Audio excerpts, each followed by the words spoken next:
random stuff. Oh shoot, I made that. Oh no, that's good. Okay, got that going. Picking up where we left off last time with connectedness. Let's really quick remind ourselves of the definition of connected. First, high-level intuition. What does it mean for a set to be disconnected? It means there's two sets that their intersection is the empty set and their union is the entire set X. Pretty close. So in high-level language, it means that we can split the set into two open sets. And those two open sets give us back the entire set. They have no overlap, and neither of the sets are empty. Okay. But yeah, you got the right idea. So we call X disconnected if and only if there exists two open sets U and V in tau, such that their union gives you back all of X, their intersection is empty, they have no points in common, U isn't empty, so it has at least one thing in it, and V isn't empty, so it has at least one thing in it. High level, we think, okay, I can split my set into two open sets. Perfect. That's all it means to be disconnected. If I can't split it that way, then we call it connected. So here, if it's disconnected, the U and the V here, we call them a separation of X. And if X is connected if and only if X is not disconnected. So every set is either connected or disconnected. Has to be one or the other. So this isn't like a set being open or closed, where it can be one, both, or neither. Connected or not connected. Has to be connected or disconnected. Right. Okay. So that was reminding you of connected. One theorem I want to quickly remind you of that we talked about last time. So if I have a connected set, and I have another connected set, and they have a point in common, then the union of the two connected sets is also connected. I think that's the last theorem we proved last time. Okay. So if two connected sets have a point in common, then the union of those two connected sets is still connected. All right, so now we're going to introduce a new relation, and hopefully you guys did what I asked and you went and looked back at equivalence relations, and you're ready for equivalence classes. So let's go over that. Let this squiggly sub C be a relation on X. First off, do we remember what a relation is? Yes. What is it? Something between two variables. It's kind of like a higher level function. I'm trying to remember the exact definition, but it's one way we can think about it is a predicate that takes two terms. You give it two terms and it spits out true or false. Yes, those are related, or no, those aren't related. Another way you can say it is a set of ordered pairs. Relation. Okay, so let squiggly, I'm going to call it squiggly. I don't want to call it tilde sub C, too big. Let squiggly be a relation on X. That means it takes two elements out of X and it returns true or false. So let squiggly be a relation on X such that little x is related to little y if and only if there exists some set C where both x and y are in C, and C is connected. Or in other words, x is related to y if and only if there's some connected set that contains them both. And we can think about this relation as a is-connected relation. Are these two connected? They're connected if and only if there is some connected set that contains them both. Okay. Now, first thing we need to notice is that this relation is an equivalence relation. Do you remember what an equivalence relation is? Yeah, vaguely. It's a relation that is reflexive, symmetric, and transitive. So let's make sure it makes sense to us that this relation is reflexive, symmetric, and transitive. First off, is it always the case that x is in the same? Is it always the case that x is in the same connected set as x? Yes. Is it always the case that there is a connected set containing both x and x? Yes. There's a better way to say it. Yes. Yeah. If there's a connected set containing x, it also contains x. Really? Okay, it's reflexive. Let's look at the next one. If x and y are in the same connected set, does that mean that y and x are in the same connected set? Yes. Sorry, say it differently. If there's a connected set containing x and y, does that mean that there's a connected set containing y and x? That's how you say it. Yes. Last one. If there's a connected set containing x and y, and there's a connected set containing y and z, does that imply that there's a connected set containing x and z? So I know that there's a connected set containing x and y. So draw a quick picture here. Here's x, here's y, here's z. X, y, z. I know that there's a connected set containing x and y. I know that there's a connected set containing y and z. Do I know that there's a connected set containing x and z? Yes, because if you union them together, you get another connection. Yeah. Yes, the union of two connected sets that have a point in common is connected. Right. Last theorem we covered last time. Perfect. So it is transitive. So it's reflexive, it's symmetric, it's transitive. Therefore, this is an equivalence relation. And every equivalence relation gives us equivalence classes. What's an equivalence class? An equivalence class is, so let's come up with an example. Come up with a quick equivalence relation we're all familiar with, just talk about human beings. So one equivalence relation amongst human beings would be, is the same height. Okay. That's an equivalence relation. Are you the same height as yourself? Yes. Yes. If you're the same height as Jack, is Jack the same height as you? Yes. Yes. If you're the same height as Jack and Jack's the same height as Jill, are you the same height as Jill? Yes. Yes. So is the same height is an equivalence relation on the set of all people. So your equivalence class would be everyone who's the same height as you. It's everyone who's related to you under this relation. So our equivalence class is here. Two elements are in the same equivalence class if and only if they're related to each other. Okay. That makes sense? Yeah. Okay. The equivalence classes of this relationship are called the components of X. So intuitively, what a component is it's kind of the largest connected set you could possibly create in X. You cannot create a bigger connected set that contains that component. That component's the biggest connected set you can possibly get. Anything bigger and it would no longer be a connected set. Let me give a rough picture of this really quick, just to get a feel for it. So we're going to be in R. We're going to look at a subspace of R2. So we're going to look at the set A. A has these points here, these points here, these points here. We're in R2, so think we're in the whiteboard. Our open sets are open balls. A here is split into these three sections. Is A a connected set? No. No, obviously not.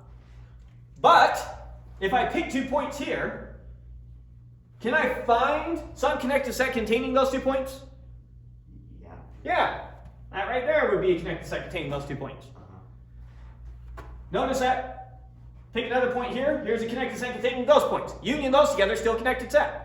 Pick this point. Is there a connected set containing those 2? Yeah. Pick this point. Is there a connected set containing those 2? Yeah. Keep unioning all those up, and what are you eventually left with? You have the big set. You're left with this portion of A. Yeah. So this is one of the components of A. If you try to go even a little bit outside that set, you're no longer a component of A. So the way I have A drawn here, it has 3 components. And this is the biggest connected set you can have containing that point. This is the biggest connected set you can have containing that point. And this is the biggest connected set you can have containing that point. Okay. Gives you the components of the set. Okay, so at least that's how I think about it. I think about components as the largest connected set you can have containing those points. Okay, moving on to the theorem now. The components of some topological space X tau are connected. Trying to prove your components are in fact connected sets. Oh, I see. I told you intuitively they're the biggest connected sets we can make, but now I need to actually prove that components are in fact connected. We know that they have connected sets as subsets of themselves. I'm just going to union up all the connected sets that make up a component, and it's going to be connected. I'm just going to make sure they all have a point in common. So we'll scribble a picture over here to help us think about this as we go. So we'll come over here and we'll think about this set. Here will be our X. And we'll think about X here as a subspace of R2. So X has these points, and these points. That'll be the picture I scribble as we go through this proof to help us think about it. So let P be some point in X. So P has to be in here or in here or in here. Pick some random point in X. Here's P. and let C be the component that P is in. So now I'm naming this component right here big C. Need to argue that big C is in fact connected. That's what we're out to do here. What's my idea going to be here? I'm now going to take any other point in C, call it X. For every other point in C, called X, there's going to be some connected set containing those 2 points. Pick another X over here. Maybe I chose X to be over here. There's going to be a connected set containing those 2 points. Pick X over here. There's going to be a connected set containing those 2 points. If I do that for every little X in C, I get a connected set containing those 2 points, union up all those connected sets. And that's going to give me back my component. And since a union of connected sets that have a point in common, notice every connected set I'm going to make is going to have P. And since the union of connected sets that have a point in common is connected, my whole component is going to be connected. That's the logic here. So let X be any point, any other point in C. Maybe X is the same point as P, maybe it's not. Most of the time it's not going to be the same point as P. So let X be a point in C. And since X and P are in the same component, right? Okay. What is C? C is a component containing P. Yes. So grab some other point out of C, call it X. X and C are in the same component, right? Yeah. So they're in the same equivalence class. That means X and P are related to each other. What does it mean for X and P to be related to each other? There's some connected set containing them. So then there must exist, I'm calling it C sub X, some connected set C sub X such that X and P are in C sub X. And C sub X is connected. That's what it means for X to be related to P. It means there's some connected set containing both of them. With me? So now, so what I'm doing here is we started out with P. And I chose the C containing P. Now I said pick any other point in C we want X. And C sub X is going to be the connected set containing both those points. I've got to do something really quick. I've got to really quick argue that C sub X is a subset of C. I've got to make sure that C sub X doesn't secretly go outside of C. So that's one technicality I've got to deal with really quick. So here's where I'm going to deal with that technicality. How do I prove that it's a subset? I need to show everything that's in C sub X is also in C. So let Y be something in C sub X. I may show it's also in C. Since Y is in C sub X, that means Y and X are in the same component. But I know that X and P are in the same component. X and P are in the same component. Y and X are in the same component. This relation is transitive. That gives me that Y and P are in the same component. So Y is in fact in C. So pick any point in C sub X you want. It's also in C. So this C sub X is in fact a subset of C. Perfect. So then, since C sub X is a subset of C, C is equal to the union of all those C sub X's for every little x in C. Pick a little x in C, come up with their component. Now union that with what you get when you pick a different x in C and look at their component. And pick a different x in C and look at their component. Sorry, not their component, their connected set. Connected set. Union up all those connected sets. Since all those connected sets have the point P in common, they're connected. So C is equal to the union of all those connected sets, therefore C is connected, since P was in every single C sub X. Alright, so components are in fact connected sets.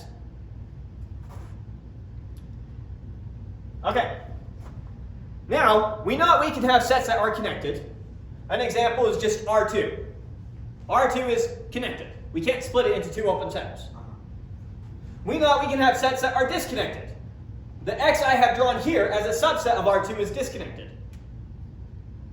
Right? These three balls right here. This is a disconnected set.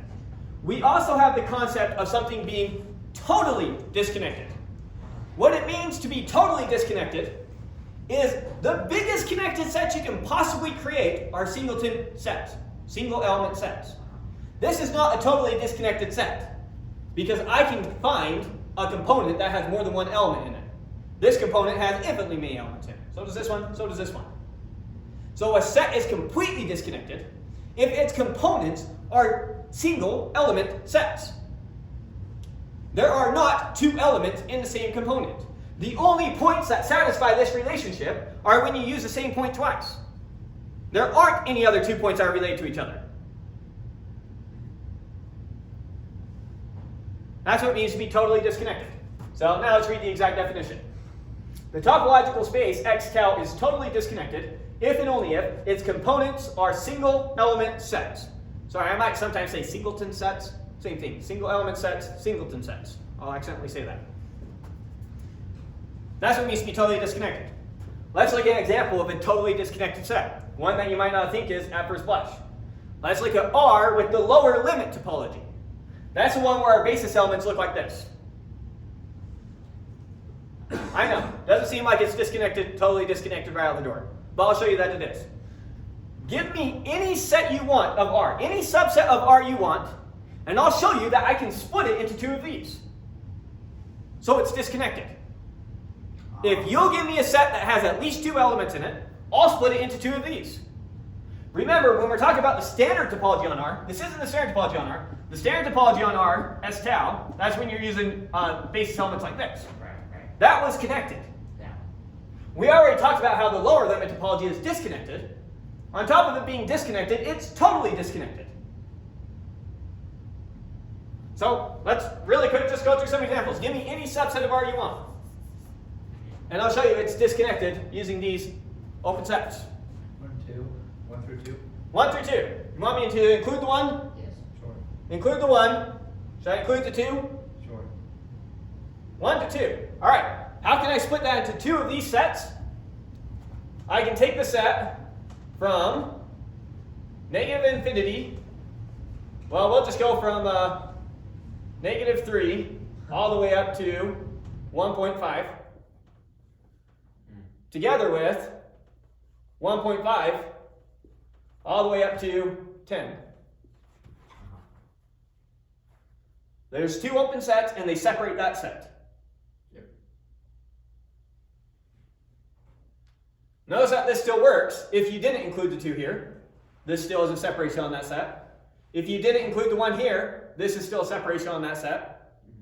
Let's get even crazier. Let's say that you gave me the set that actually only has the set 1, 2 in it. No numbers in between. This is still a separation on that set. This shows up here, this shows up here. Yeah. So that makes them connected? No, they're disconnected. Not only are they disconnected, they're totally disconnected. Any set, any subset of R you give me that has at least 2 elements in it, I can show you is disconnected with this topology.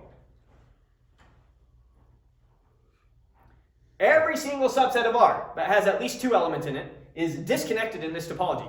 So not only is this topology disconnected, but any subspace I give you of it, as long as we have at least 2 elements, is also disconnected using this topology. So it's like as disconnected gets. Kind of nuts. Basis elements like this, completely connected. It's not disconnected at all. 0 components. We use these basis elements instead. Okay, now every single individual real number is its own component. We just went from no components to every single real number being its own component. And the upper limit topology is also totally disconnected. Upper limit topology, same thing, same logic. Because it includes that, not that. Could you remind me of the RST? Standard topology. Oh, R sub st, that means R with the standard topology. So your set is the real numbers, and your topology is what you get from basis elements that look like this. So your open sets are open intervals, or any union of open intervals are open sets. Okay, and you're saying those are all connected. Yeah, that's connected. So let me give you an example there. We got the real number line R. How can I split it into 2 open intervals?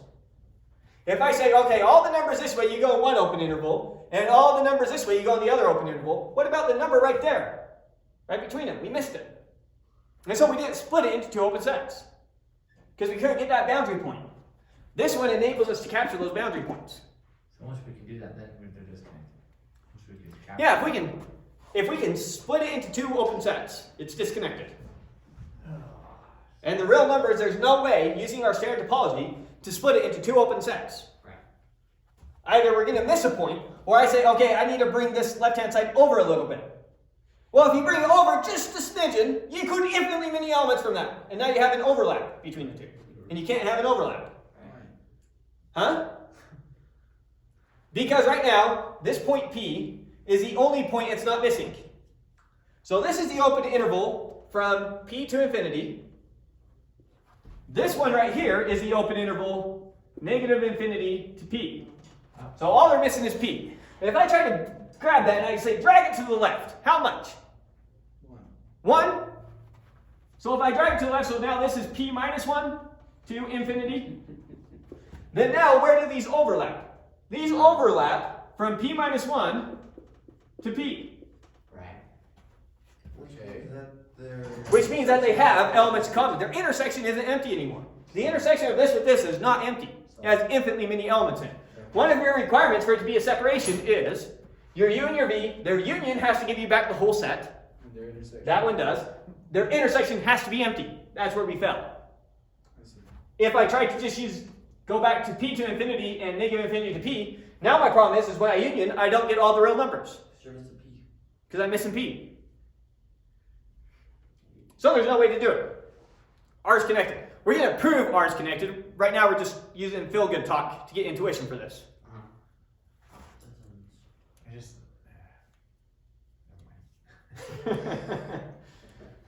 Alright, so that's what it means to be totally disconnected. How big is your biggest component? There's one element in it. Every single element is its own component. And there aren't any bigger components. Alright.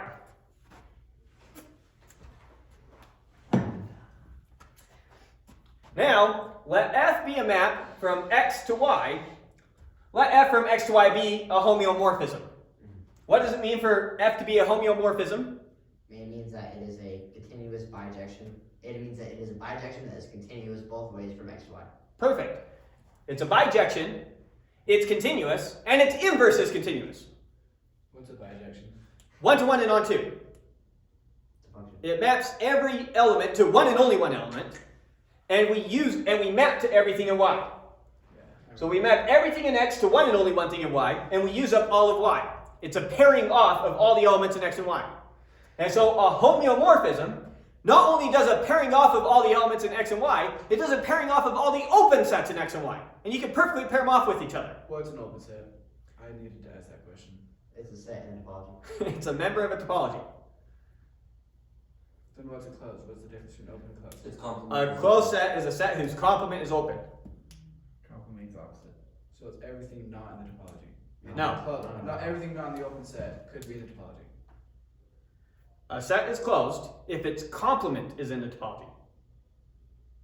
It's the open sets. Complement in the topology. No. A set is closed if its complement is open, if its complement is in the topology. So if I am looking at the set, let's say X is A, B, C, D. And I want to know, is A, B closed? How would I check? I would check if CD is in the topology. If CD is in the topology, then AB is closed, because CD is open. Okay. So it's cloven. That one is. No. No, because maybe AB is not in the topology. What is It that? means CD is not in the topology. We didn't give it a topology. We have to give it a topology. One possible topology we could give this set is the topology X together with the trivial topology. So we have X in the empty set. So here's its topology. Here's our set, here's its topology. In this case, what are all my open sets? Just X in the empty set. So in that case, AB, It's not in it. it's not open because it doesn't show up in our topology anywhere. And it's not closed. Right. Because its complement doesn't show up in the topology anywhere. However, X is open because it shows up in the topology. Furthermore, X is closed because its complement shows up in the topology.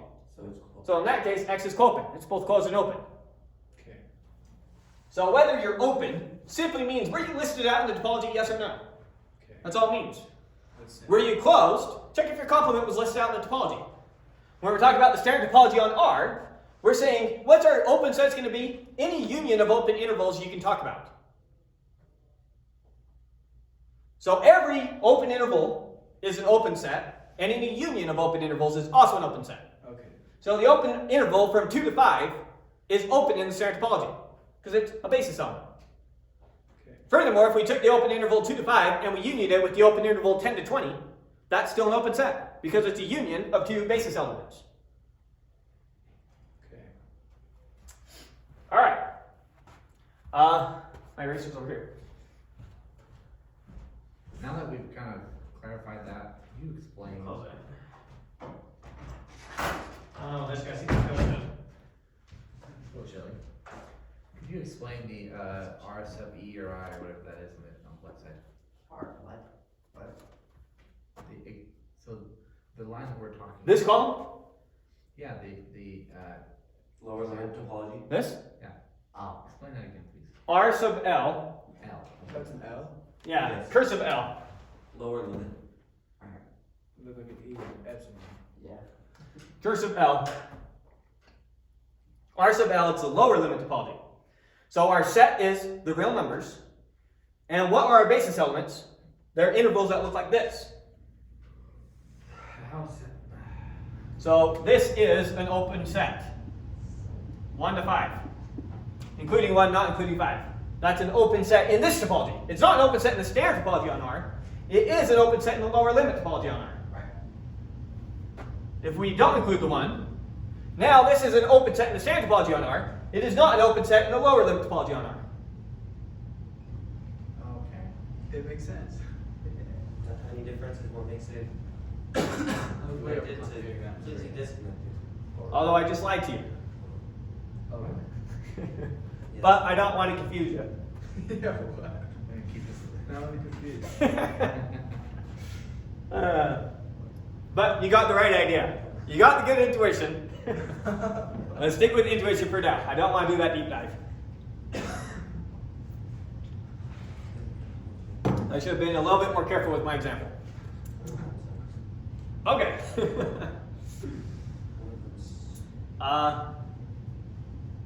What were we doing? Okay, we're doing this.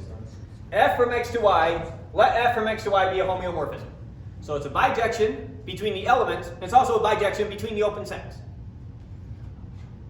If C is a component of x, then f of C is a component of y. That's what we're going to try and prove. We already proved that continuous functions preserve connectedness. So I already know if a set is connected in x, its image is connected in y. And furthermore, I know if a set is connected in y, its preimage is connected in x. So I already know that. We're not talking about it connected, we're talking about a component. So don't confuse the two. Well, it's pretty easy. If this was C is a connected set in x, then f of C is connected in y. We already get that for free. So we're talking about components. Don't get confused. Well, isn't a component just the largest connected set? That's feel-good intuition. Oh. What is a component? It's the equivalence classes of this. But yes, we'll use that same intuition in the proof. Okay. Okay, so let's prove it. So let C be a component of x, and note that f of C is connected in y.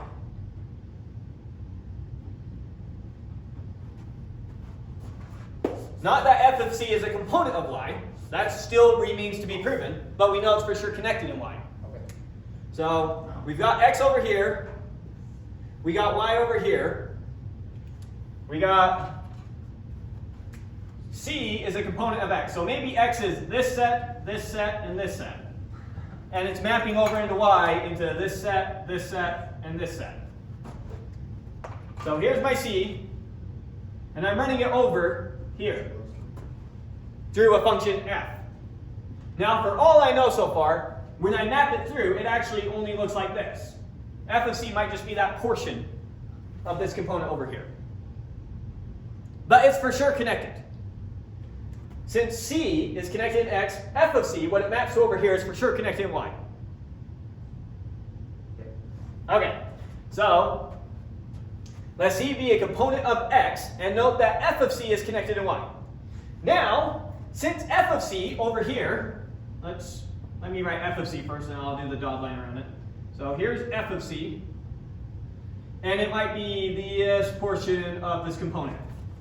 But since f of C is a connected set, it must be inside some component of y.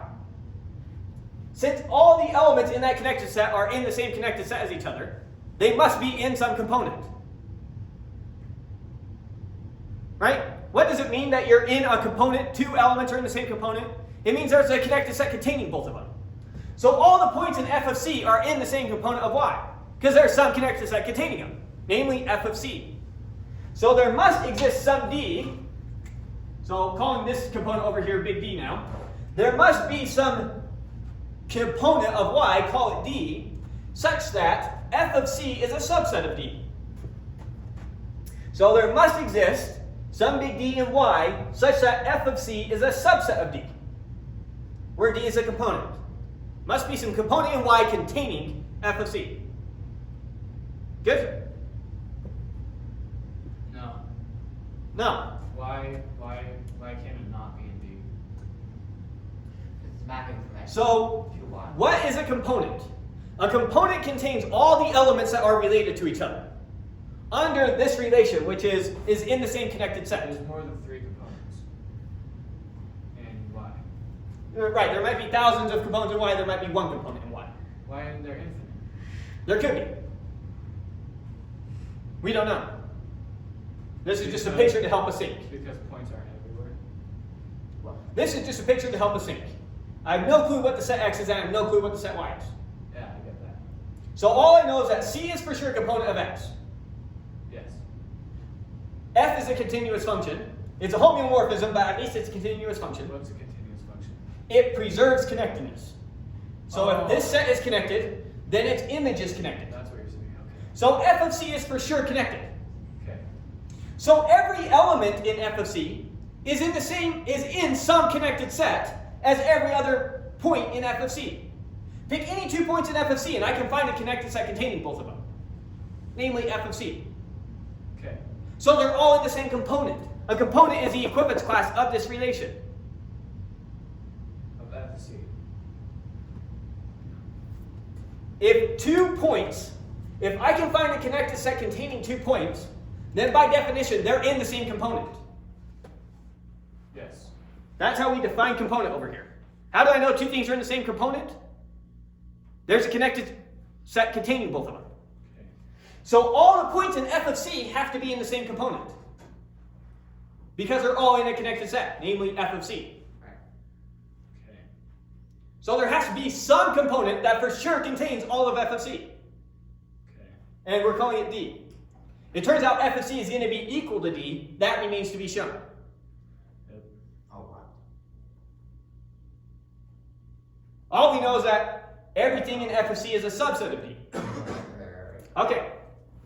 So then there must exist some d in y such that f of c is a subset of d and d is a component. There must be some component containing all of f of c. Because all the elements of f of c are for sure in a connected set. Okay. Since d is connected in y, its preimage is connected in x. Well, duh. So run d backwards through the function. You already called C connected. But I don't know that the preimage of d is all of c. Okay. All I know is that the preimage of d is for sure connected. So the preimage of d, when we run it backwards, maybe the preimage of d gives me something like this. There's the preimage of d. Maybe it gives me something more than c. It doesn't. It turns out it gives me exactly c. Yeah. That's an impossible picture. Well, yeah. But we need to explain why that's an impossible picture. It's a 1, 2, and 1, 1. So it can't, well, if X is those 3 sets, it can't contain more than that. Well, this is just a picture Right. to help us think. So we need to handle the case where the preimage of d is actually bigger than c. You with me? Yeah. Okay. So since d is connected in y, its preimage is connected in x. And c has to be a subset of d's preimage. Because d contains all of f of c. So the preimage of d has to contain all of c. Okay. So d is connected, blah, blah, blah. It's connected in x. And c is a subset of the preimage of d. However, the preimage of d has to be a subset of c. How do I know that? Because the image of C is the subset of D. A component is all the points that have a connected set in common. If a connected set ever intersects a component, it has to be a subset of that component. By definition of a component. Oh, weird. Because this point and this point are in the same connected set. So they have to be in the same component. It's impossible to have a connected set bigger than a component, by definition of a component. Right. So I always know that a connected set is a subset of a component. I showed that the component is a subset of the connected set. Therefore, the component is equal to the connected set. And since C is equal to the preimage of D, then D is equal to the image of C. Right. And so the image of a connected set, and so the image of a component is a component. A little bit of back and forth logic there.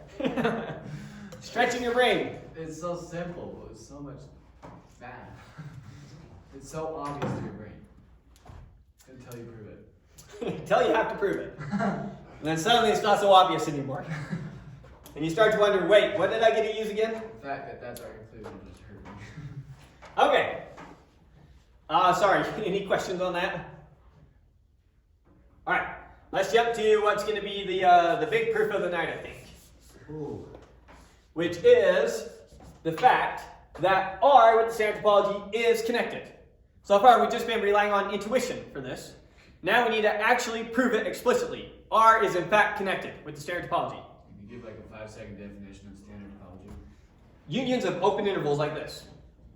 Okay, I remember that. Okay. So R with the standard topology is connected. We're going to do full rigorous proof. Good? The image so far? Sure. Alright. We're going to do this proof by way of contradiction. Remember, it's always hard to use the fact that a set is connected. It's easy to use the fact that it's disconnected. Disconnected is what gives us information, not connected. So assume by way of contradiction that R with the standard topology is not connected. Okay. Or in other words, it's disconnected. Yeah. What does that mean? That means that there exists a separation of it. So that means that there exists U and V in the topology on R. So two open sets U and V such that you union them together, you get all of R. You intersect them, you get the empty set, and neither of them is empty. Oh, sorry, neither of them is empty. So let's assume that we can split R into two open sets. Okay. We're setting up a bad picture. This is impossible. We're going to show it's impossible. Okay. Since U is not empty and since V is not empty, I'm going to let little u be any element in U. Pick something random out there. I don't care what. And let little v be something out of big V. Pick something random out there. I don't care what.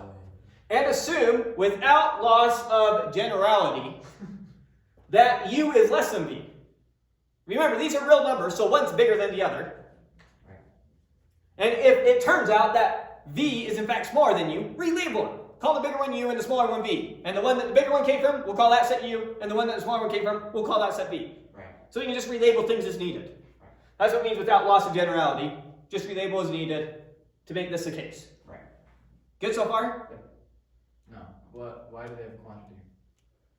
Because they're coming from the real numbers.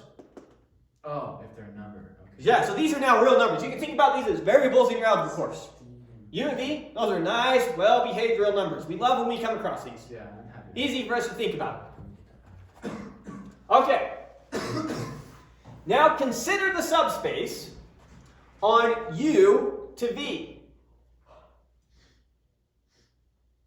And we're going to let U prime be U intersected with that closed interval U to V. And we're going to let V prime be V intersected with that interval. And we're going to observe that U prime and V prime are a separation on UV. Now I tried to draw a picture of it down here. So look at this picture for a second. So blue here is we have the real number line. Okay. And we're pretending that I split it into two sets U and V. Impossible picture. Pretend I was able to do it. So all the green is V, and all the red is U. So that's part of U, that's part of U, U's right here, and it goes on forever. I picked some random thing out of U, call it little u. I picked some random thing out of V, call it little v, where V is for sure bigger than U. So here's my picture so far. Okay. So now we're looking at the subspace from U to V. Okay. And so now U prime is what we got when we intersected U with our initial set. Okay. So U prime is this, oh, I called that U sub 1. Sorry, I meant that to be U prime. So U prime was all these elements and all these elements, and V prime is all these elements and all these elements. You might say, what about the points in between? I'm drawing an impossible picture. So you don't get asked about those points. Okay. All right. So here is what we're at so far. You with me? Yep. Okay. Now notice that U prime and V prime are going to now be a separation on UV. Right? Everything shows up in one and only one of these sets. These sets have nothing in common. Neither of the sets are empty because V's for sure in V prime and U's for sure in U prime. Yep. So we got a separation. Satisfies these 4 properties over here. A union U prime and V prime together, we're assuming it gives me back UV. We're assuming they have no points in common. Got a perfect separation. Okay. Good? Again, impossible picture. This is proof by contradiction. Alright. Now, let C be the point in U to V. So let C be the point in this interval such that C is the supremum of U prime. Oh, say that word. Supremum is the least upper bound. Now it is an axiom from calculus. It's called the completeness axiom, very famous one, that says every set of real numbers bounded from above has a least upper bound. Let me give you 2 examples. Let's look at the set from 1 to 2. That's a set of real numbers. It's bounded from above. Bound. Define. Bounded. This set never goes past a certain number. This set never goes past 100. Never goes past 2. Yeah, but also never goes past 100. It also never goes past 99. It also never goes past 2.00001. What is its least upper bound? What's the smallest number that is also an upper bound for this set? 2. 2. You just said it. Perfect. Now, what if I didn't include 2 here? Yeah. What is the least upper bound for that set? Slightly less than 2. Slightly less than 2. How slightly? Infinite. Approaching 2. You gotta give me a number. It's 2. Very, very slightly. 2 is still the least upper bound of the set. Right. Any number smaller than 2 is inside that set. Yeah, okay. And it has a number bigger than it inside of there. Yeah. Let's assume we could do a quick little proof sketch to show that there is no other number. We're probably fine. To show that's 2. Probably fine? I get it. It makes sense. Okay. So every set of real numbers bounded from above has a least upper bound. Yes. So we're going to let C be the supremum of U prime. So it's the least upper bound of U prime. Okay. Here's U prime. Da da da da da da. So in our picture, C is somewhere right here. Okay. It's the smallest number you can find that's greater than everything in U prime. It's its least upper bound. It makes sense. Okay. Now, we're going to prove that C is not in U prime, and we're going to prove that C is not in V prime. And that's our contradiction. Okay. Because C has to be somewhere between U and V, and U prime and V prime have to be a separation on this, but then C is not in either of them. Contradiction. Therefore, we could never have split them up to begin with. Remember, we're talking about a bad picture. It's easy to get confused when you're looking at a bad picture. Yeah. Proof by contradiction can be a little bit confusing. Especially when it looks like Christmas. So C is the least upper bound of U prime. I'm going to prove that C is not in U prime and C is not in V prime. Contradiction. And that's when our proof's going to be done. Alright, so let's knock this out. We show that C is not in U prime and C is not in V prime. Our contradiction. Okay, I really wanted to make sure you understood that. Did Okay. you show that or are you going to show that? No, we're going to show that. Okay, I was like, that's So I want you to know that's what we're going to do now to get our contradiction. That was in case I didn't explain that. Okay, so first, if C is in V prime, contradiction. So we're going to get that. No. So if C is in V prime, what does that mean? So if C shows up in V prime, then there must exist some D in our interval such that C is in V going all the way to D. So if C is the upper bound on U prime, it has to show up in this n component over here. Right? And so there has to be some open set I can intersect with this that captures that C. Yep. So if it shows up in V prime over here somewhere, then there has to be some open set D to all the way to V that captures C inside of it somehow. Sorry, including V. Because V itself might be the upper bound for U prime. Right.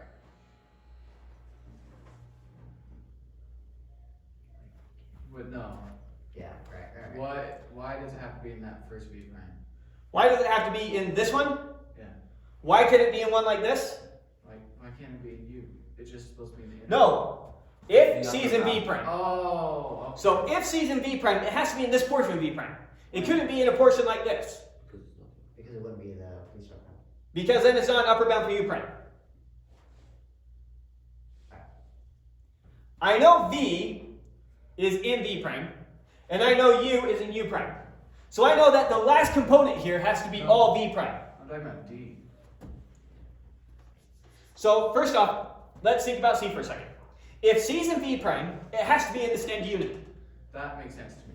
Okay, that makes sense to you. C makes sense to me. D does not. Perfect. So if it's in this end unit, remember how this unit was made. It was made by intersecting V with U to V. Yes. It was made from intersecting this open set with this. So there had to be some basis element that looked like this, that ended in D, that we intersected here.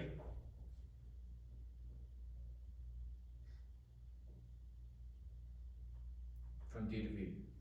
Yeah, so from D to V, That makes sense, but why does it have to include C? so first off, this last component has to be made up of some basis elements that look like that. Okay. That makes sense. And so if C shows up in V prime, it has to show up in this end unit. So it has to show up in a component like this. In A component like that. Yes. Can C be D? Could C be D? No, because D is not in there, and C is in V prime. C could be V, Okay, it makes sense. but it can't be D. It makes sense. In A. I was thinking D's set. Okay, so there must exist some D. The D was whatever basis elements we were using to create this set. Remember that this was a union of open intervals. And so there had to be some open interval that I was using to create this set that ultimately got C. So D is the left-hand element of one of those open intervals that happens to get all the way to C. Okay. So C is in V prime. No, Oh yeah, we're right here. If C is in V prime, then there must exist some D such that C is in V to D. Which would give me that D is less than C. If C's in here and D is where the open interval ends, D has to be less than C. If D is in the interval from D to V, D has to be less than C. Or sorry, if C is in this interval, C has to be greater than D. Because D is not included in that interval. This interval is everything bigger than D and less than or equal to V. So if C is in there, it for sure has to be bigger than D. Good? Okay, now notice, D can be rewritten in a super fancy way as D plus D over 2. Why? Because it's 2D over 2. Yeah, it makes sense, but why would you do that? I'll show you why I'm doing that. Kind of funny. Now I know that C is greater than D, so if I took one of those D's and replaced it with a C, I for sure made my number bigger. Okay. So D plus C over 2 is for sure bigger than D. You with me? And now if I took that D and I replace it with a C, then I got C plus C over 2, which is 2C over 2, which is just C. That just says D is greater than C. No, the important part here is this, D plus C over 2, is greater than D and less than C. Yes, okay. So since D plus C over 2 is greater than D, that means it's in here. Okay. That makes sense to me. Furthermore, d plus c over 2 is less than c. So it's in here and it's a smaller number than c. That makes sense. So then d plus c over 2 is less than c, and d plus c over 2 is in this interval. Yes. So it shows up somewhere over here, and it shows up before c. So c, remember, impossible picture. So c was somewhere in here. Here's my c. I just barely found another number in here, which was d plus c over 2. That's also in here. And it comes before c. And after D. Now, what was c by definition? The upper bound. The least upper bound of u prime. Right. D plus c over 2 is now an upper bound of u prime. That's And it's smaller than c. C was the least upper bound. I just found a smaller upper bound. right. So d plus c over 2 is an upper bound of u prime. Contradiction. Yeah. This is my contradiction arrows. Contradiction. So whatever c is, it can't be in v prime. Because if it's in v prime, it's not the least upper bound. We can find something to the left of it, also in this section of v prime. That's an upper bound for u prime. Okay. Right. Now let's handle the other case. Okay, let's handle the case that c is in u prime. So now we say, okay, you got me there. But maybe c shows up in u prime somewhere, like that. That's not the least of the. Yeah, then we're going to find an element in u prime bigger than c.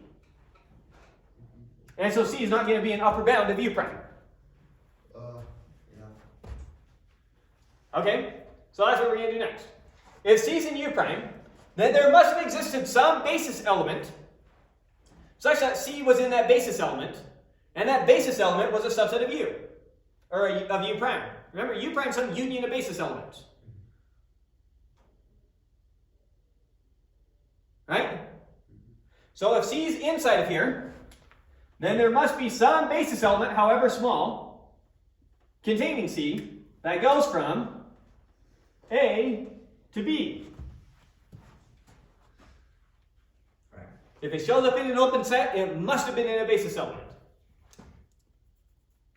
So, if c is in u prime, then there must have been some basis element containing c, where that basis element is a subset of u prime. Then c is less than the average of c and b. So b's here, c's there, take their average. C is less than the average of b and c. And the average of b and c is going to be in u prime, because the average of b and c is going to be less than b. Right. That's yeah. So you find something bigger. So I found something in u prime bigger than u prime's least upper bound. Contradiction. Right. Therefore, c isn't in u. C isn't in this interval.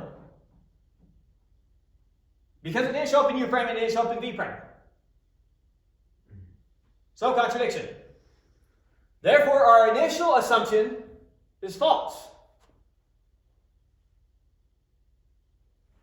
Because what was my final contradiction?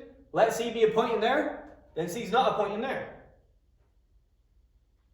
So sorry, it was like too many proof by contradictions inside our big proof by contradiction. We said let C be a point in there, therefore C is not a point in there. Contradiction. Right. Therefore, R with standard topology is not connected. Isn't it? What? Is connected? That's what me and you were talking about at the start. I meant, when I was thinking that, I meant is not disconnected. You can't separate it. That's what I meant to write there, but is connected is a better way to say it than to say is not disconnected. So because of this contradiction, they are connected. Right. We assumed it was disconnected, and that led to contradiction. That led to C being in UV and C not being in UV.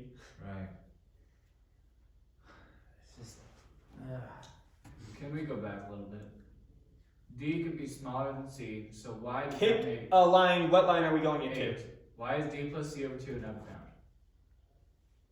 So D, let's see. Okay. So this is when we were still in V prime, right? Yes, that's the first. Right. Wrong. So let's say C is somewhere over here in V prime. There's our C.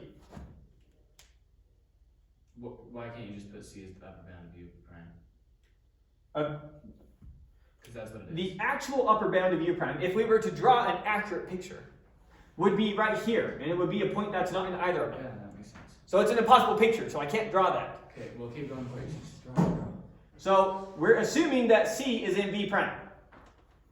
Okay, we know that. Because it has to be for the union of them to get you. We're trying to get entire that in. back. Right, so C is somewhere in V prime. Yep. So there has to be some basis element containing C. Yes. So take that left-hand side of that basis element, call that D. Here's D. And now it's in the closed interval V to D. Or closed on this side, open on this side. So C is between D and V. Can D be in U prime? Can D be what? In U prime. D is in U prime. Right. Impossible picture, but D, oh sorry, yes, D could be in U prime. Because D could be the last point here and the first point of U prime in our impossible picture. So D was not necessarily in V prime. In the picture here I have it drawn in V prime, but D could have also been right here. And so it could have been the first point in U prime. Can I go further left than that? D? Yes. No. Because if it goes further left than that, then it's going to contain some points from U prime. And we had to have D to V be a subset of V prime. Where did I have it, right?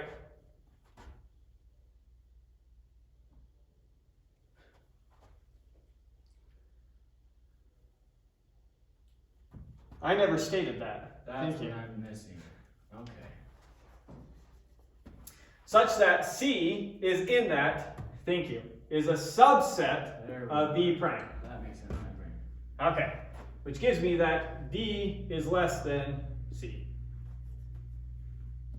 Okay, good catch. Anything else you don't like? And the rest makes sense. Cool. All right, let's now move on to just a bunch of feel-good examples. So we're past, I think, all the hard stuff of the night. No, we got one more proof that's kind of messy just because of how we have to label things, but we also got to do a bunch of feel-good stuff. So let's get to the feel-good stuff. I think that's got everything. All right. So now we showed that R was connected, right? With the standard. With the standard topology. Right. Now I know that R, with the standard topology, is homeomorphic to the open interval 0, 1 with the standard topology. Yeah. We've already shown that. Yep. You might remember a proof we did last time. We showed that if A can be sandwiched between C and C's closure, where C is a connected set, then A is also connected. If C is connected and A can be sandwiched between C and its closure, then A is connected. What that means is if I had some set that's connected, and I start including the boundary points, I can include as many boundary points as I want, and it's still connected. That's essentially what that's giving us. You can include the boundary points and you're good. Okay. So applying that to here, R is homeomorphic to this. Take this and include our boundary points. And that gives me this, 0 to 1. That's connected. Because from here to here, all I did was include the boundary points. Everything I'm talking about, we're talking about with the standard topology on R. All these feel-good examples, we're going to be talking about standard topology on R or R2 or R3, depending on what our space is. Okay, so that is connected. Right? Now we're going to go way, way back to quotient maps. That's when we did our gluing together. And by definition of quotient maps, they were continuous. So if I take this 0 to 1, think about that as this, here's 0, here's 1, and I glue the 1 and the 0 together, I get the circle. So since it's a gluing process, since quotient maps are continuous, and continuous functions preserve connectedness, that gives us that the circle S1 is connected. Similarly, remember I is just this close interval 0 to 1. That's the same thing as I. Last time we proved that the cross product of connected sets is connected. So I cross I is connected, which gives us the unit square is connected. Right. Now going back to our quotient maps. Let's see, grab a bigger piece of paper here. So starting with I cross I. Now remember what this says here. We glue this side with this side, lining up the points this way as we go.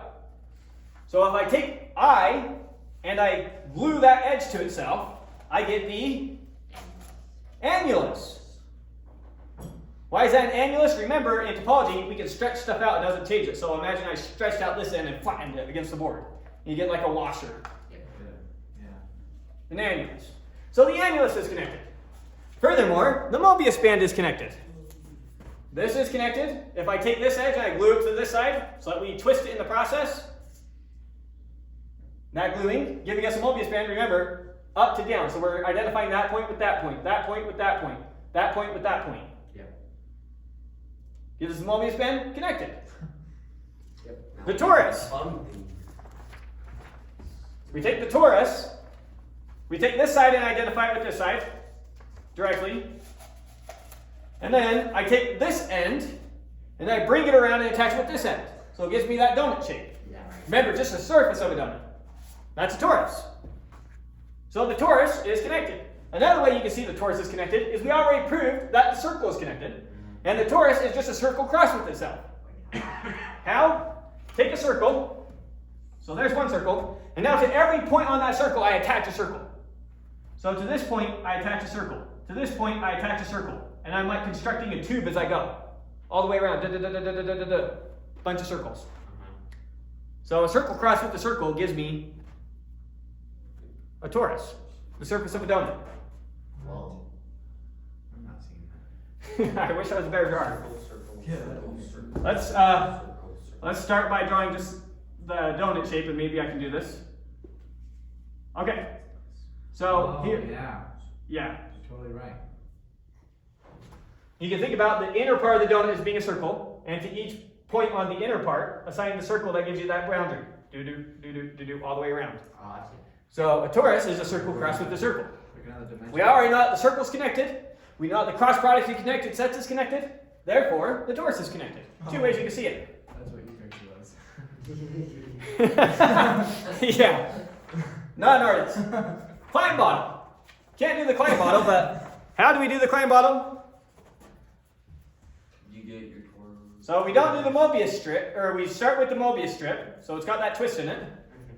And now I take all the points along the edge of this side.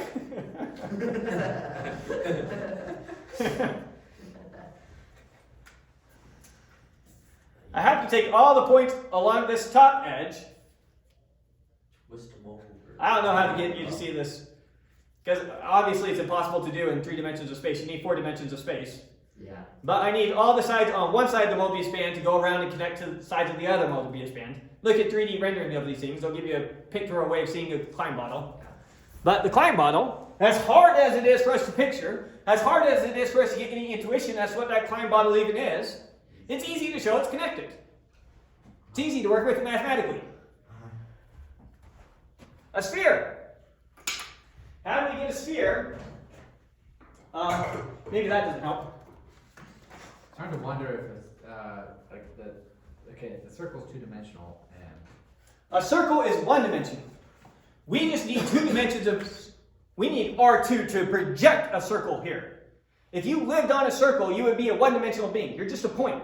And to you, there's only left and there's only right. on a circle? Yes. What? Yeah, right. So imagine you live on this circle. So just the edge of it. You're a 1-dimensional being. And there's no width. There's, I'm assuming. No width. Oh. So you're a 1-dimensional being. To you, there's just left and right. And I could just go. If you go left, that happens to bring you around. If you go right, that happens to bring you around. But there's no difference between that and if it was just straight out like that. So it almost makes me think that a torus would be 2-dimensional circle. A torus is 2 dimensions. Circle. I don't know what to say by 2-dimensional circle.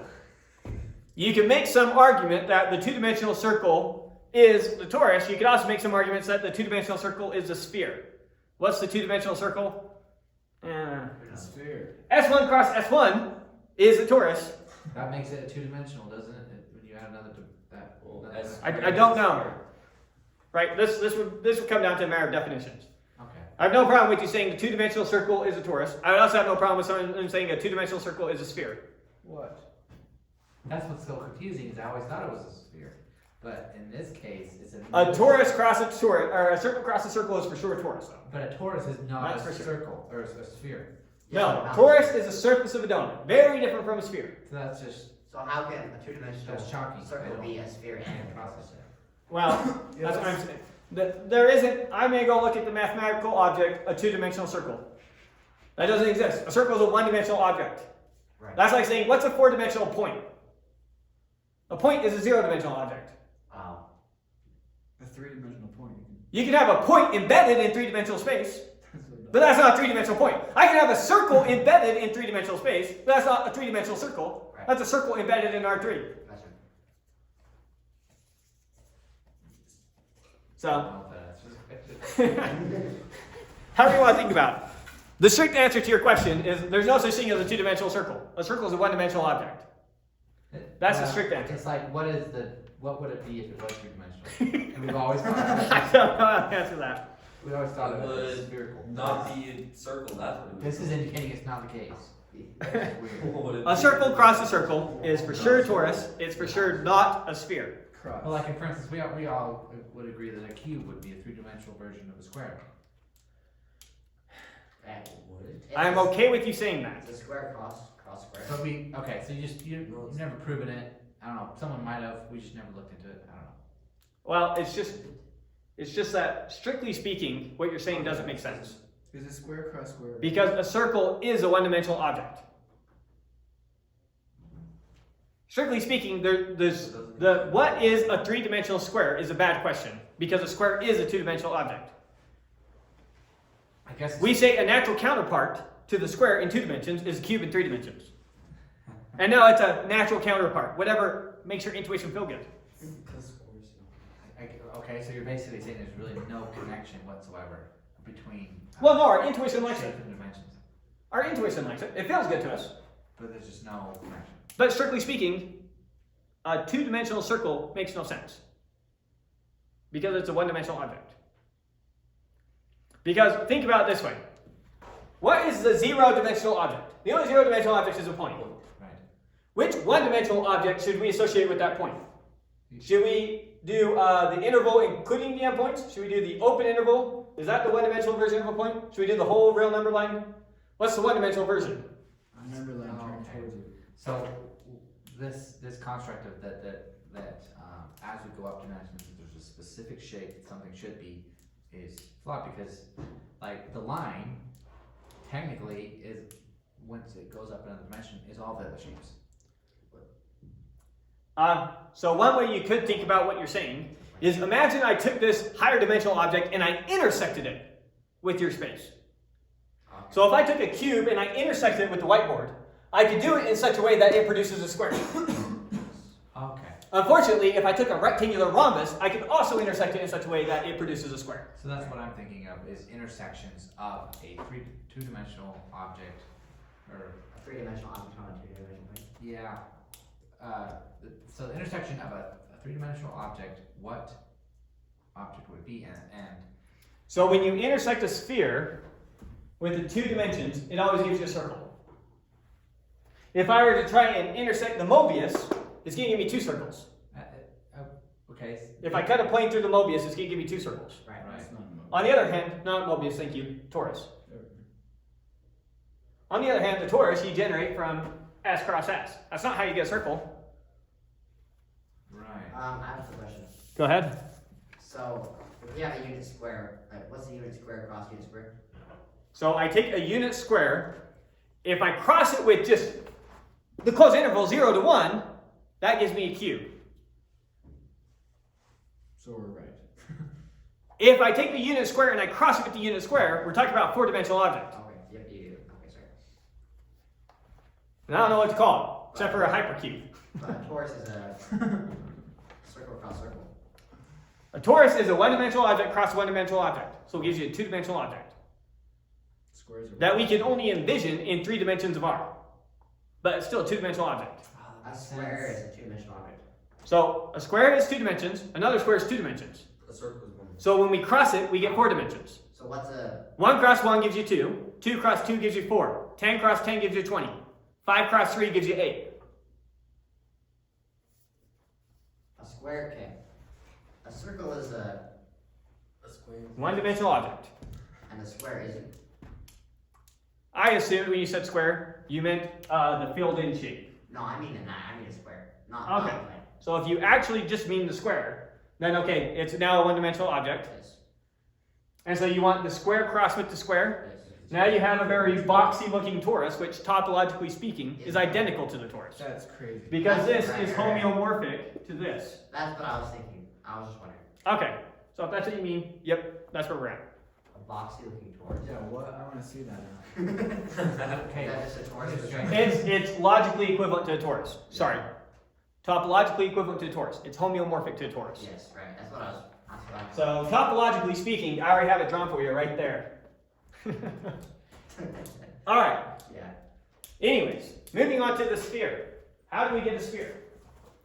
So a sphere, I start out with I cross I, and I take all these points and I identify them with themselves. So all those come together as one single point. Oh, yeah. I don't know how I'm going to be able to do that. That's the sphere? Yes. No, not quite yet. So I take all those points and I identify them together. I take all those points and I identify them together. So if we were to draw that out so far, that looks like this. With an A here and a B here, where I'm having this identified with this. Okay. And now I fold these edges around on each other, so it closes around the space. So it's a sphere. Yeah, okay. And that gives you the sphere. I see what you're trying to do. Okay, yep. That gives you the sphere. Now, if instead I flip the direction here, so I'm identifying this side with this side. So this point gets mapped to this point. This point gets mapped to this point, so this is still the point A. And I try and twist it as I do it, as I bring those together. So I'm not folding it together like that. I'm folding together but with a twist. Again, I think you need 4 dimensions of space to see this. We call it the projective plane. It's impossible for us to picture what that looks like, but connected. Punctured plane. What about punctured plane? Is this going to be connected or disconnected? So what's the punctured plane? We got the plane and we remove a single point. Pop it out. It's going to be connected. It's going to be connected. How can we argue it's connected? Because you can't find a separation of it. Well, we can already argue it the same way we've been arguing all these. We can get it It's ultimately already from the fact connected. we prove that R is connected. So R2, we know R2 is connected. How do I know R2 is connected? We proved it. Wait, no, we didn't. It's equal to R cross R. And a connected set crosses a connected set is connected. Yeah, right. All right, and we've already proven that the half plane, so all the points over here, is homeomorphic to R2. Right. So that half plane is connected. I'm going to take this half plane now, going this way. That's also homeomorphic to R2, so it's connected. Now I'm going to include, remember, I think I kind of sketched it somewhere. I sketched it over here. We already proved that if a set is sandwiched between a connected set and its closure, it's still connected. Or in other words, you can include the boundary points. So in both these sets, I include these boundary points. So all these points, except that one, are included in red set, and all these points, except that one, are also included in blue set. That's now 2 connected sets that have a point in common. Therefore, their union is connected. So the punctured plane is in fact connected. All right. There was a bunch of feel-good examples. Next definition. Let X tau be a connected topological space. We call S as a subset of X a cut set. Cut set should be one word, sorry. We call S as a subset of X a cut set if and only if X minus S is disconnected. Okay. So X is connected. If removing the set S makes it disconnected, we call S a cut set. Okay. Okay. Quick example. S1 is a cut set in R2 with the standard topology. So I've got R2, and I remove this circle. So remove the dotted line points.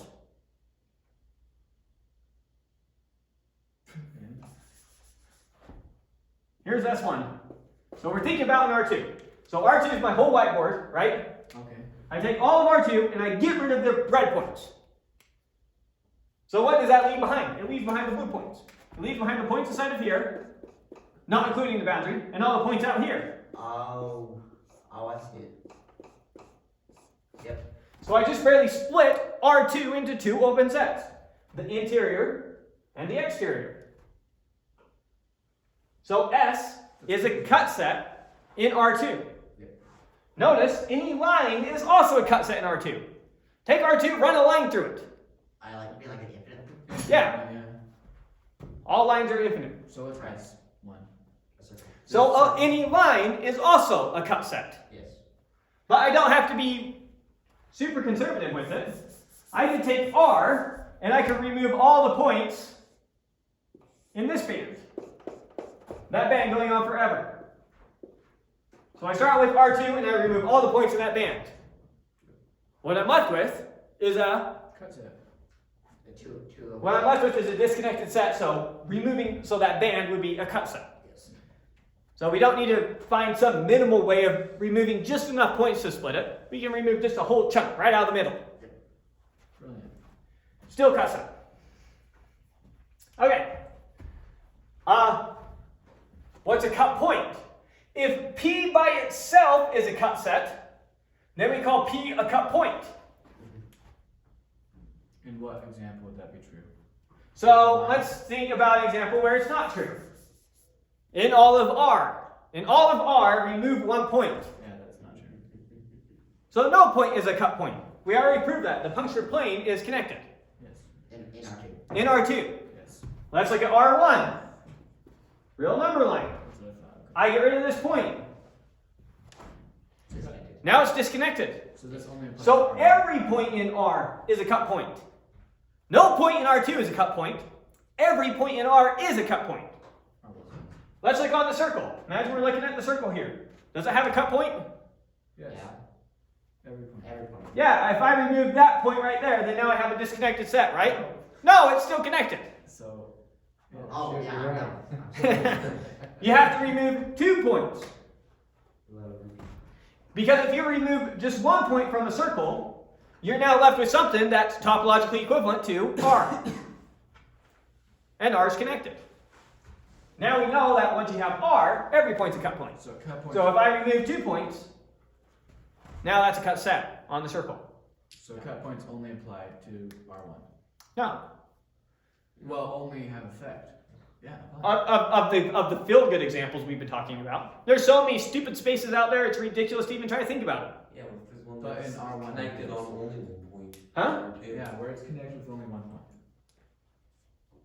Okay, that makes sense. Of the feel-good examples we've talked about so far, R is an example. But here's another example. I, the closed interval 0 to 1. Why do we call it I? Because it's an interval. I honestly don't know. Brilliant. Okay. For the fun. Every point in I is a cut set, or is a cut point. Right? It's R1. Regarding. Well, it's like R1. Yeah. It's not homeomorphic to R. I love that one. Okay, so there's some feel-good examples. So does S1 have any cut points? No. A circle? No.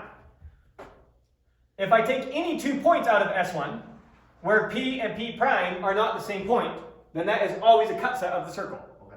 Yes. Okay. Now, our last messy theorem. Messy because 3. of, yeah. Messy because of 3. Messy because of how we have to go back and forth, of how we have to label these things, not because the logic is messy. So all we're saying is that if the theorem is, so let f from x to y be a homeomorphism. If S is a cut set in X, then f of S is a cut set in Y. Okay. That's all we're saying. So try and draw a picture for these things. So we'll put X over here, and we'll put Y over here. So we'll say S, we'll make it red. Here's S. And when we run it through our function over here, it comes out over here, f of S. But it's still a cut set. we're going to prove it is. Just trying to set up a picture for us to help us keep track of the labeling of everything. Where did I put that green marker? Right there. Everything on this side of S, I'm going to call U. Everything over here, I'm going to call V. Okay.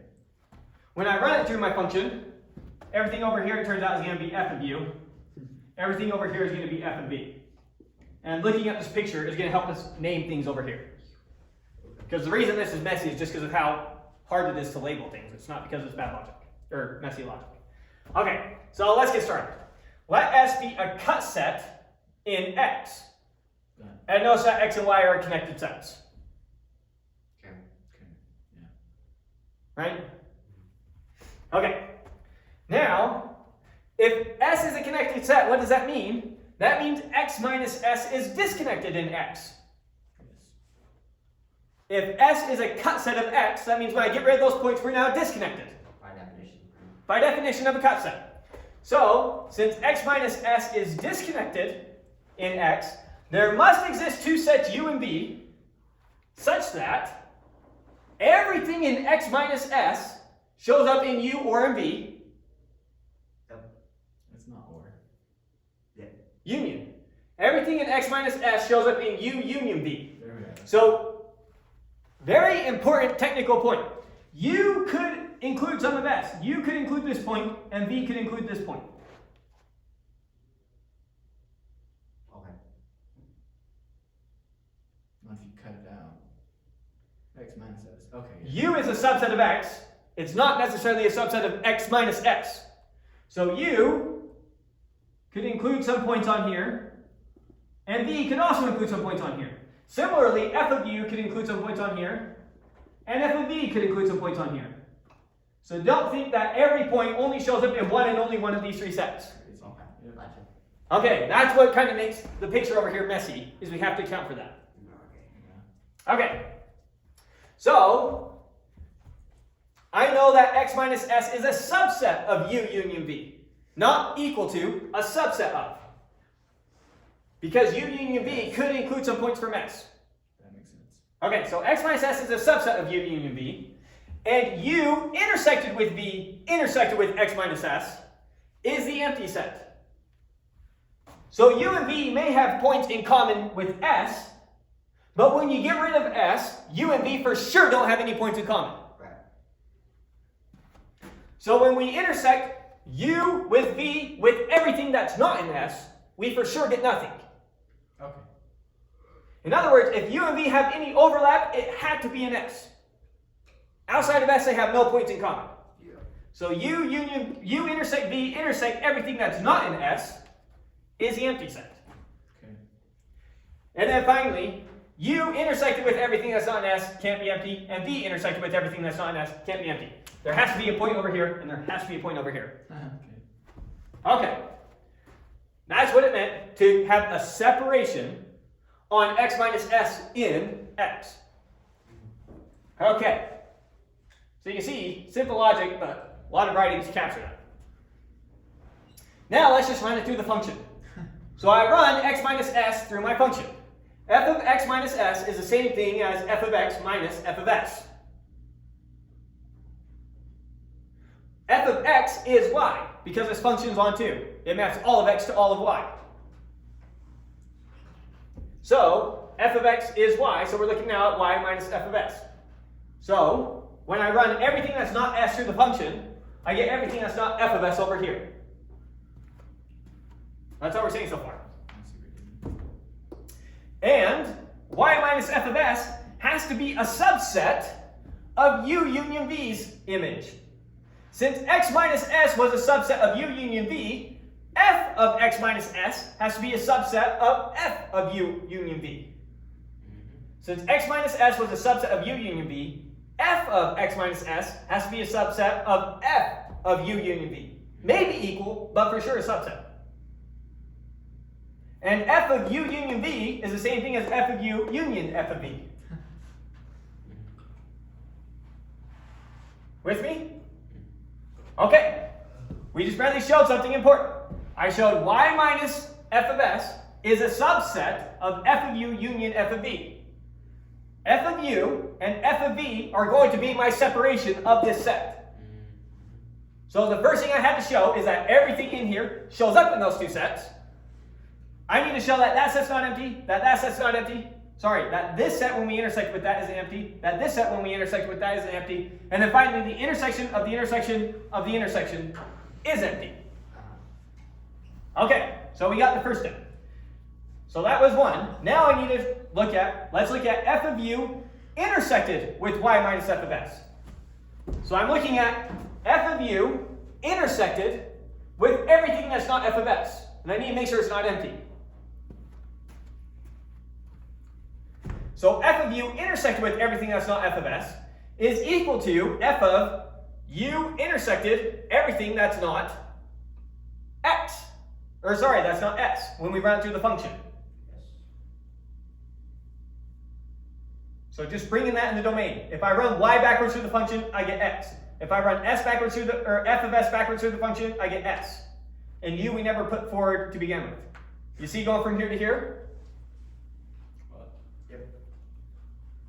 F of u intersected with y minus f of s is the same thing as f of u intersect x minus s. Right. Yep.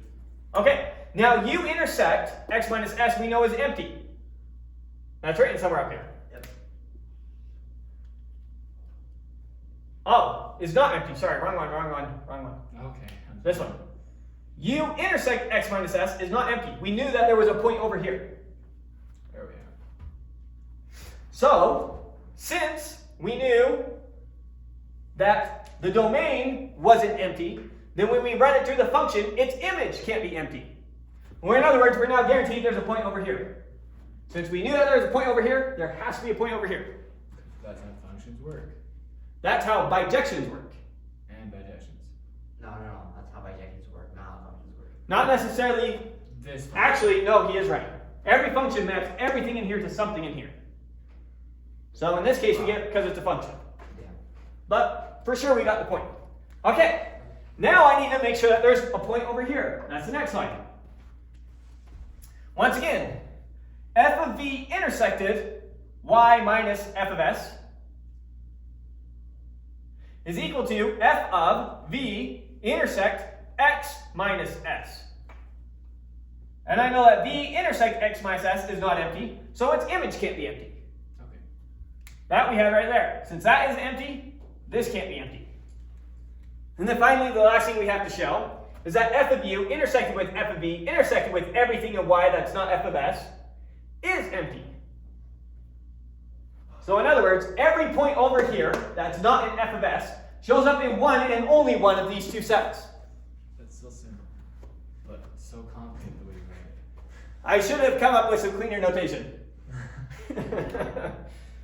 Because it's this way, the function makes it this way. So then f of u intersected with f of v intersected with everything in y that's not f of s is equal to f of u intersect v intersect x minus s. And now I already know that this is empty. That's right there. And so the image of that has to be empty. Okay, that's the last bad proof we got to do. And that makes a mess of things. Oh, we're not quite done. Therefore, f of u and f of v are a separation of y minus f of s. Therefore, f of s is a cut set. Okay. So next one. Nice short proof, and has a nice picture to help you think about it. So let x together with tau be any connected topological space. If A is a subset of X where its interior isn't empty and the interior of its complement isn't empty, then its border is a cut set. Dead. Let's look at the picture and then this will jump right out at you. Here's a possible A. So notice A's interior isn't empty. And look at the interior of not A. So everything, the interior of what's outside the set. So there's a point out here, and there's a point in there. So both of them aren't empty. Okay. We're good. Then what are we saying? Then the border of A, so that would be just a circle, no points inside, no points outside. Just the border of A is going to be a cut set. So if I get rid of just the border of A, so if I get rid of those blue points, then it's going to split my set into two open sets. You good? You worried about something? What is going on? I don't know. Lots of things happen. Okay. So, you understand what we're trying to prove? The proof almost follows instantly, so it's more important that you see the picture than anything. If you see the picture, you can pretty much just read the proof and you'll be good.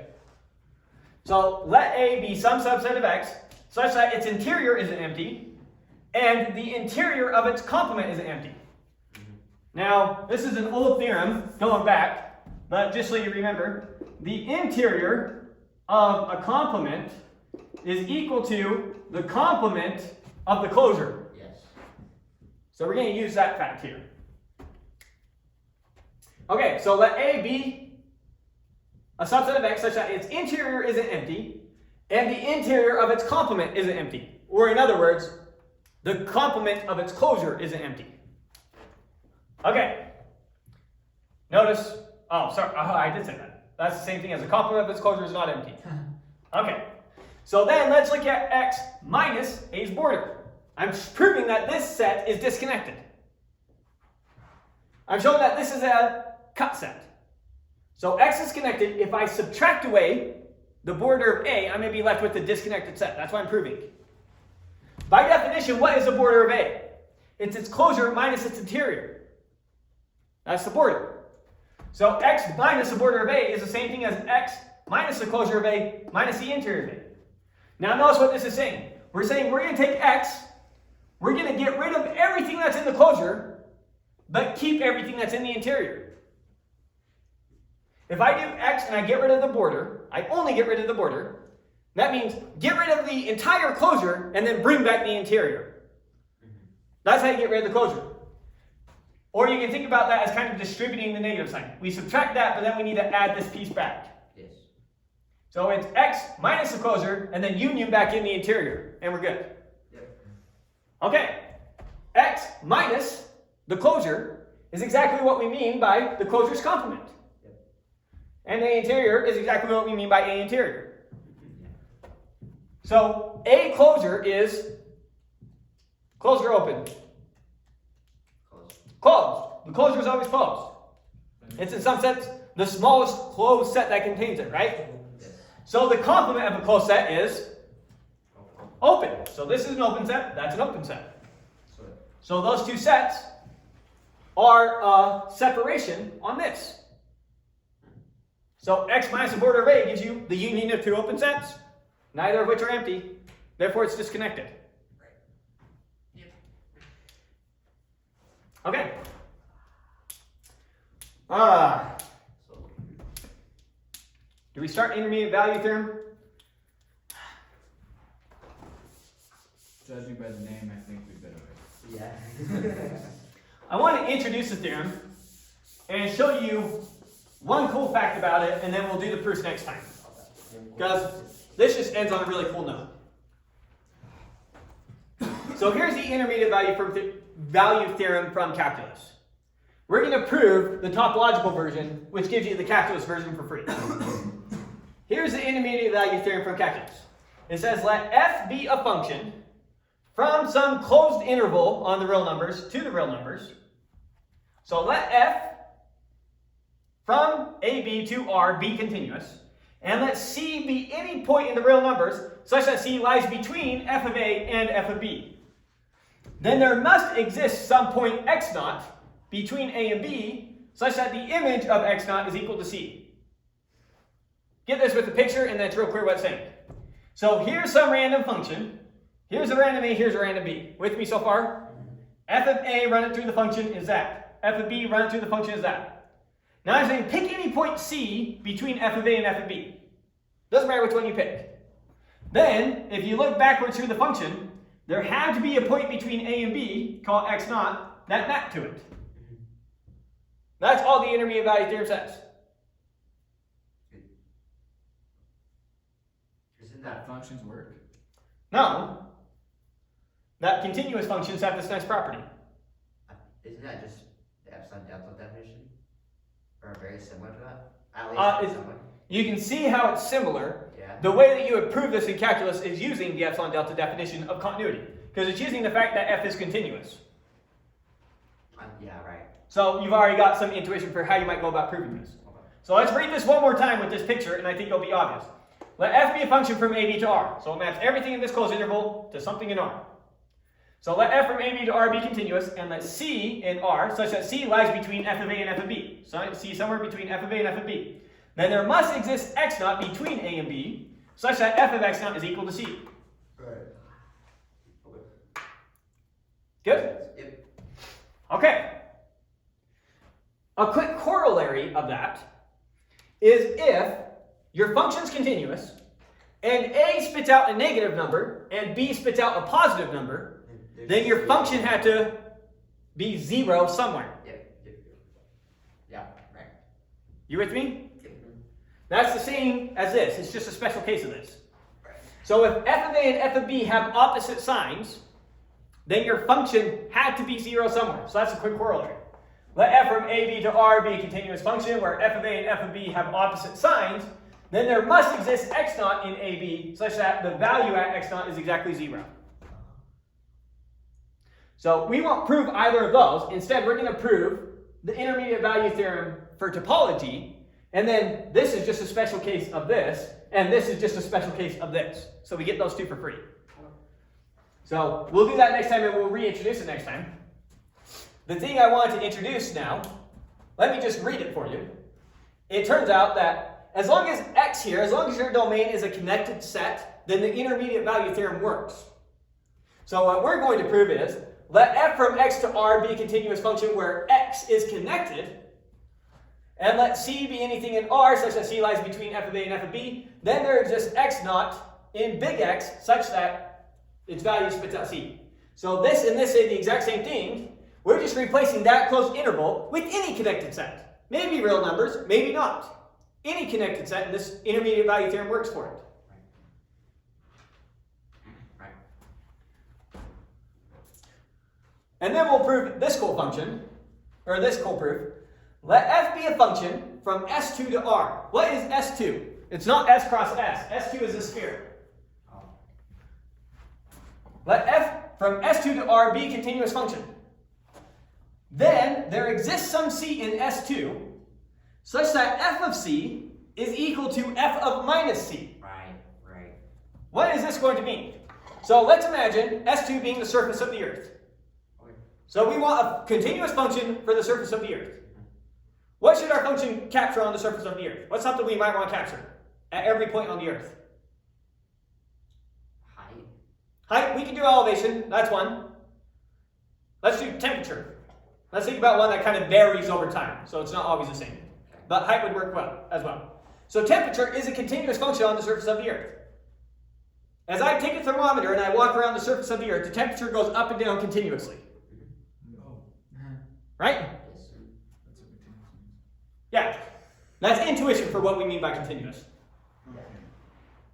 So think about this function as gives me the temperature. What does this theorem say?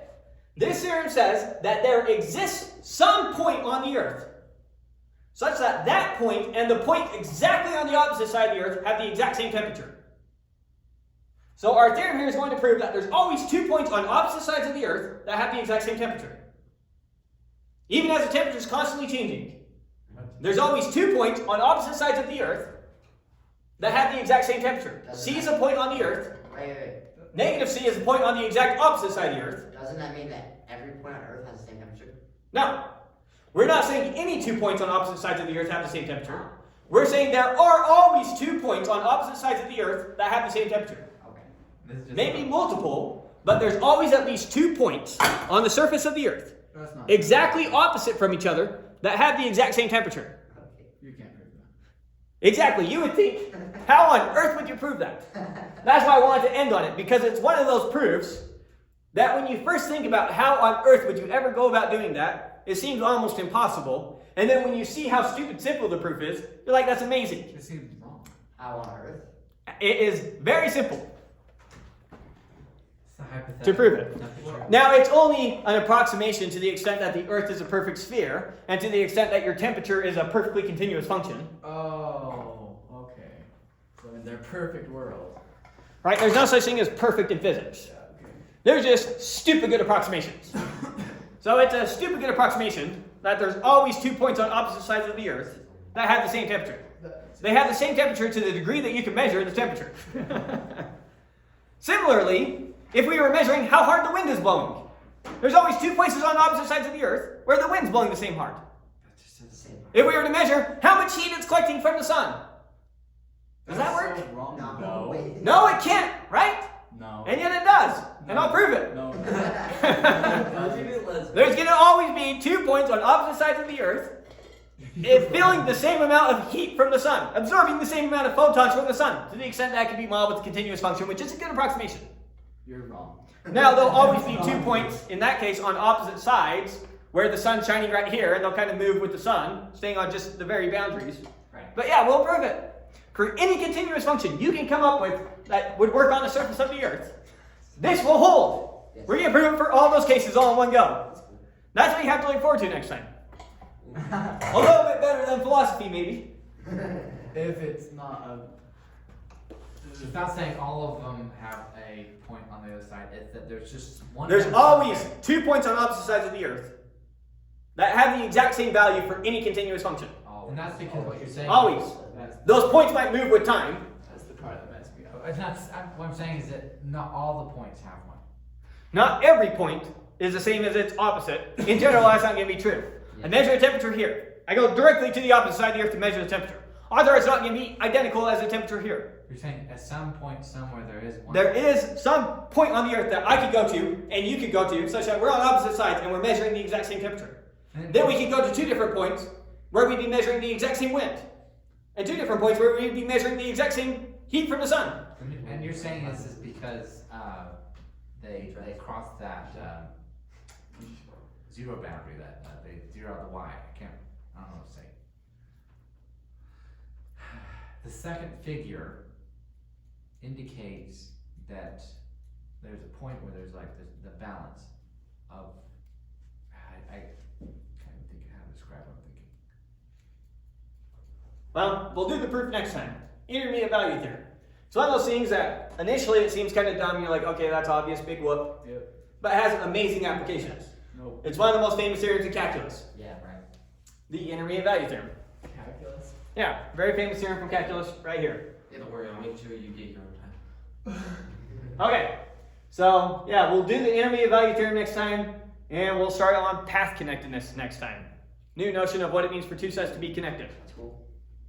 In short, it means 2 points are connected if we can connect them with some path. Right. Once you're connected, you can connect. With a path.